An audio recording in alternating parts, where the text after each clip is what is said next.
IPL 2025 का हो चुका है आगाज और पहले ही मैच का रिजल्ट भी आ चुका है हमारे सामने। आरसीबी ने केकेआर को पूरी तरीके से हराकर पहला मैच जीत लिया है। लेकिन ये सारी चीजें अपनी अपनी जगह चल रही है, लेकिन एक और चीजें जो इसके पैरेलल चल रही है वो है कमेंट्री बॉक्स की कंट्रोवर्सी।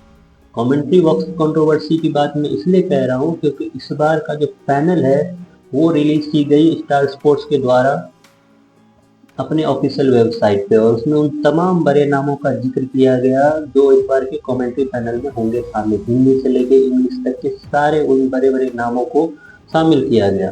शायद ही कोई नाम होगा जो छूट गया हो, लेकिन मैक्सिमम नाम जो क्रिकेट जगत के हैं, प्रेजेंट और प्रीवियस में जो भी क्रिकेटर रह चुके हैं, सारे बड़े नामों को लिया गया। लेकिन इन सारे नामों जब आए सामने स्क्रीन पे तो एक बड़ा नाम उसमें मिसिंग था, और वो बड़ा नाम था इरफान पठान का। इरफान पठान बीते कुछ दिनों में इतने फेमस कमेंटेटर बन चुके हैं, खास करके सबको याद होगा जिस तरीके से जो टी20 का फिनाले चल रहा था और उस वक्त इरफान पठान जब कमेंट्री बॉक्स में थे तो उस वक्त जब वो इमोशनल हुए थे, वो उनकी कमेंट्री अभी भी वायरल हो रही है। इरफान पठान उन चुनिंदा कमेंटेटर में कुछ दिनों तक रहे हैं जो काफी ज्यादा वायरल हुआ है और काफी ज्यादा लोगों ने उनको पसंद भी किया। लेकिन जब आईपीएल कमेंट्री पैनल का डिसीजन हुआ और उनको जब वो दिखाया गया अपने वेबसाइट पे, तो उसमें इरफान पठान का नाम जो है वो नदारद था।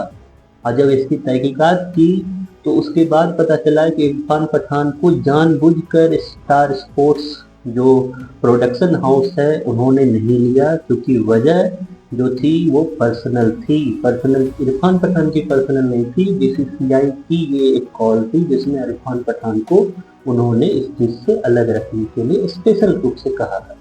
अब इससे ऐसा क्यों कहा बीसीसीआई ने, क्यों एक अच्छे कमेंटेटर को बिल्कुल साइडलाइन कर दिया गया? क्योंकि आईपीएल एक ऐसा सीजन है जिसमें जिसको कमेंट्री नहीं भी आती है उनको भी कमेंट्री पैनल में रख लिया जाता है।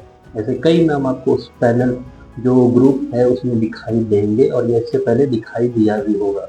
लेकिन जब इसकी तहकीकात की गई तो पता चला कि इरफान पठान को कमेंट्री पैनल में नहीं लेने की जो मेन वजह थी वो ये थी कि इरफान पठान ने बीते बीते कुछ दिनों में कई सारे खिलाड़ियों पे व्यक्तिगत टिप्पणी की।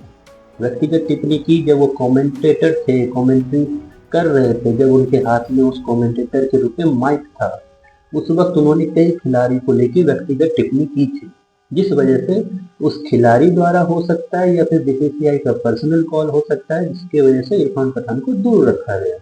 क्योंकि इरफान पठान जब भी कमेंट्री करते थे तो बिल्कुल वो फॉरवर्डनेस रहती थी उनकी और खुल के वो, आप सबको याद होगा जब अफगानिस्तान ने पाकिस्तान को हराया था तो उन्होंने खुल के राशिद खान के साथ डांस भी किया था।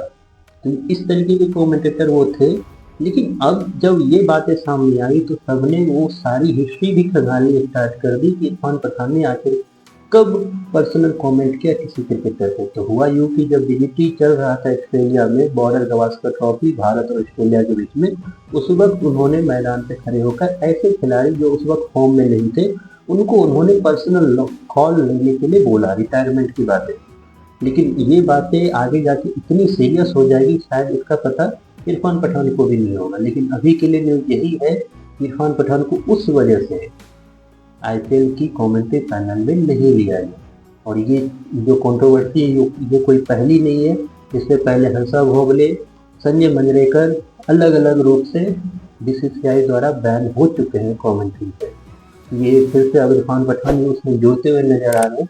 फिलहाल के लिए तो न्यूज यही है कि इरफान पठान को आईपीएल कमेंट्री पैनल का हिस्सा नहीं बनाया गया।